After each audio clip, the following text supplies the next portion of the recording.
Hello guys good morning जय जगन्नाथ सुप्रभात। तो अब आम जाऊँ मॉर्निंग वाक को मॉर्निंग वाक सहित मंदिर भी हो भाई गाधा फाधा करदे मंदिर भी दर्शन हो मॉर्निंग वाक भी हो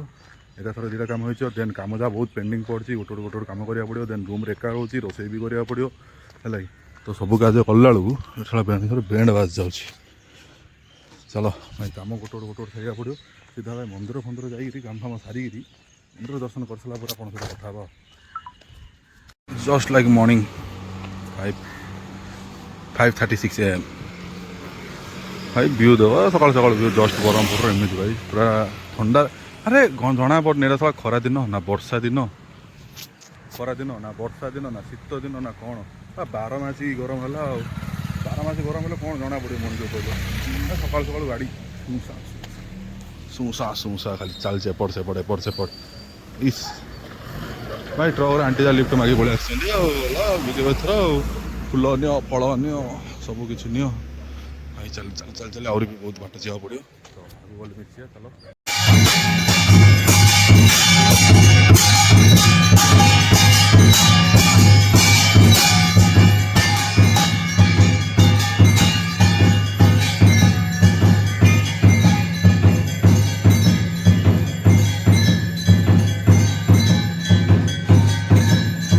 तो भाई मैंने मंदिर पूजा दर्शन सरला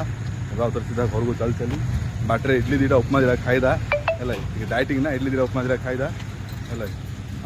रहा भाई मंदिर भिडियो भी आती आलतीर भिडियो भी आती रात 8टा दर्शन करदे प्रभुंर है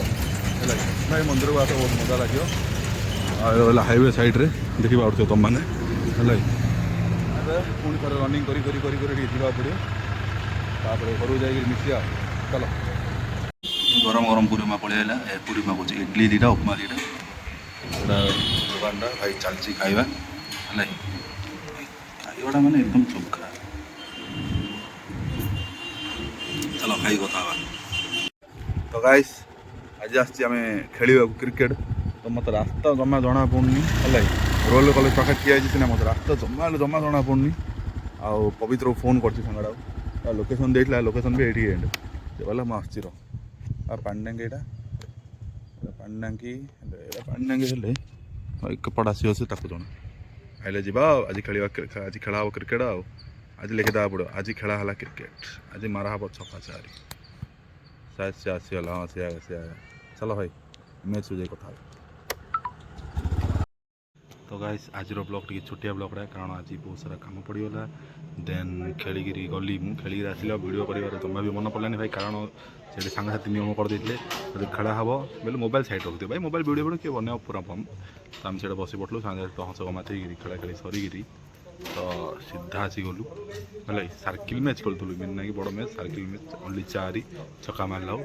तो भाई लाइक शेयर कमेंट कर दियो है काली मिसिया न्यू ब्लॉग रे न्यू ये चलो टाटा 8टा देखी तो ब्लॉग आस जय जगन्नाथ।